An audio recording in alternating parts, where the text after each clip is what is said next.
जय जिनेंद्र। आज हम एनसीईआरटी 11 नई प्रश्न बैंक जो डीपीआई द्वारा जारी की गई है उसकी यूनिट 1 को सॉल्व करेंगे। इसमें आपको यदि ब्लूप्रिंट में देखें तो 2 नंबर के वस्तुनिष्ठ प्रश्न और 2 नंबर के लघु उत्तरीय प्रश्न यानी 4 नंबर की ये यूनिट है। क्वेश्चन नंबर 1 है कि आर्थिक गतिविधि कौन सी है। तो एक पिता अपने बच्चे के लिए किताब खरीदता है तो धन का यूज़ होगा, तो ये आर्थिक गतिविधि होगी। एक किसान गेहूं उगा रहा है तो इसमें भी धन का उपयोग होगा, आर्थिक गतिविधि है। एक व्यक्ति मंदिर जा रहा है तो ये आर्थिक गतिविधि नहीं, क्योंकि उसकी पर्सनल गतिविधि। तो इसका आंसर होगा डी, ए और बी दोनों। एक आर्थिक समस्या उत्पन्न होती है, मानव चाहता है असीमित, यानी मानव की इच्छाएं असीमित हैं। साधन यानी मान लीजिए आपके स्कूल खुलते हैं तो आपको बैग, कॉपी, किताब, कई चीज़ों की आवश्यकता होती है, और साधन यानी पैसा आपके पास क्या होता है, सीमित। संसाधनों के वैकल्पिक उपयोग, पैसे के कई उपयोग हो सकते हैं, इससे आप इनमें से कोई भी चीज़ को खरीद सकते हैं। यानी ये सभी आर्थिक समस्या उत्पन्न करती हैं, तो आंसर होगा डी, उपरोक्त सभी। डेटा के समुच्चय, समुच्चय मतलब बहुत सारा डेटा एक साथ संग्रहित है तो उसे हम क्या कहेंगे, सांख्यिकी। आंकड़ों का दायरा, आंकड़े अर्थशास्त्र में भी होते हैं, उद्योग में भी और सरकार में भी, तो इसका आंसर होगा सभी। नेक्स्ट क्वेश्चन नंबर 2 है रिक्त स्थान की पूर्ति करें। इसमें थोड़ा मिस्टेक है लेकिन हम इसे फिर भी सॉल्व करते हैं। सांख्यिकी सरलीकृत रूप में प्रस्तुत करता है जटिल डेटा को। सांख्यिकी सरलीकृत रूप में प्रस्तुत करता है जटिल डेटा को। इसके बाद है डैश सभी उत्पादन गतिविधियों का आधार है उपभोग। यदि उपभोग नहीं होगा तो उत्पादन क्यों होगा, तो सभी उत्पादन गतिविधियों का आधार क्या है, उपभोग। सांख्यिकी आंकड़े अनेक कारणों से प्रभावित होते हैं, जैसे आपने यदि गेहूं का उत्पादन किया तो ये वर्षा की मात्रा, खाद, बीज, उर्वरक आपने जो भी यूज़ किए हैं अनेक कारणों से प्रभावित होगा। मानव ज़रूरतों को पूरा करने के लिए संसाधनों का कुशलतम उपयोग है, यानी आप इसमें कुशलतम, अधिकतम, मितव्ययी सभी इनमें से कोई एक लिख सकते हैं। नेक्स्ट है क्वेश्चन नंबर 3, सही गलत बताइए। सांख्यिकी आर्थिक समस्याओं का समाधान करती है। कई आर्थिक समस्याएं होती हैं, जैसे जनगणना कैसे की जाए तो सांख्यिकी इसका उत्तर देगी। जनसंख्या वृद्धि को कैसे रोका जाए तो सांख्यिकी के आंकड़ों की सहायता से सभी समस्याओं का समाधान किया जा सकता है, तो यह कथन सही है। आंकड़ों की व्याख्या सांख्यिकी के अध्ययन का अंतिम चरण है। व्याख्या नहीं बल्कि पूर्वानुमान जो होता है वो अंतिम चरण होता है, इसलिए यह कथन क्या है, गलत है। सभी मात्रात्मक जानकारी सांख्यिकी हैं। मात्रात्मक जानकारी यानी जिनको हम संख्या में व्यक्त करते हैं सांख्यिकी है, यह कथन सही है।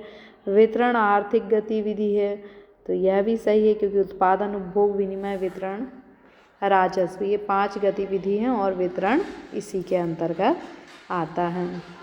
सही जोड़ी मिलाइए। इसमें भी थोड़ी मिस्टेक है, जो किसान है उसको हमें किससे मिलाना था, उत्पादक, तो यहाँ पर उत्पादक एक और ऑप्शन हो जाएगा। किसान क्या है, उत्पादक। इसके बाद दुकानदार कौन है, विक्रेता। कैब ड्राइवर कौन है, सेवाधारक। और बहुराष्ट्रीय कंपनी का कर्मचारी क्या है, सेवा प्रदाता। नेक्स्ट अगला क्वेश्चन है कि एक शब्द में उत्तर दें। अर्थशास्त्र जीवन के साधारण व्यवसाय में मानव जाति का अध्ययन है, यह कथन है प्रोफेसर मार्शल का। प्रोफेसर मार्शल ने अर्थशास्त्र को जीवन के साधारण व्यवसाय में मानव जाति का अध्ययन माना। किस प्रक्रिया से कच्चे माल को उपयोगिता वाले अंतिम उत्पाद में परिवर्तित किया जा सकता है, उत्पादन की प्रक्रिया से हम क्या करते हैं, कच्चे माल को उपयोगी अंतिम पदार्थों में बदलते हैं।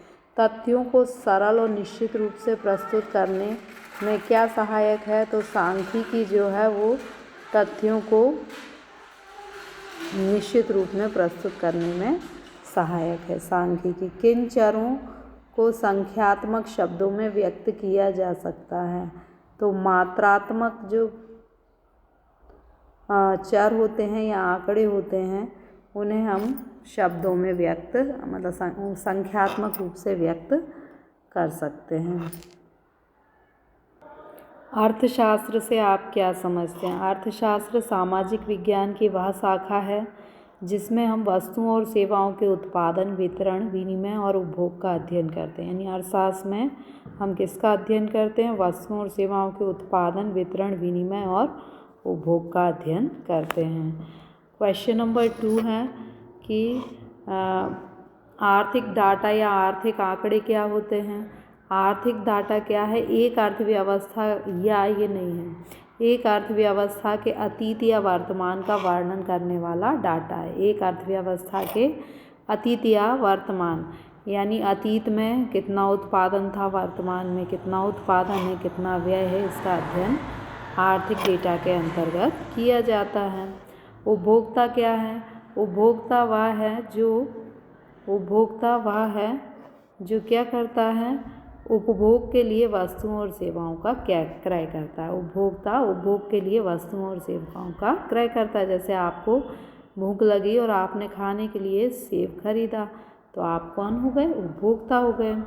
नेक्स्ट क्वेश्चन है सांख्यिकी क्या है? सांख्यिकी के 2 अर्थ हैं। बहुवचन में सांख्यिकी का अर्थ होता है संख्यात्मक सूचना या संख्याओं का समूह या डाटा। बहुवचन में सांख्यिकी का अर्थ क्या है? आंकड़े। और एक वचन में सांख्यिकी का अर्थ क्या है? सांख्यिकी विधियाँ।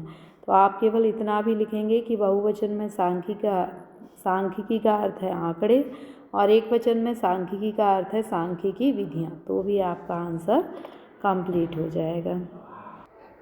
सांख्यिकी के प्रमुख कार्य बताइए। तो सांख्यिकी का पहला कार्य है जटिल तथ्यों को सूक्ष्म और सरल बनाना। यानी आपके बहुत सारे मार्क्स होते हैं और सांख्यिकी उन सारे मार्क्स का 1% आपको निकाल के बता देती है, यानी जटिल तथ्यों को सरल बना देती है। दूसरा तुलनात्मक अध्ययन।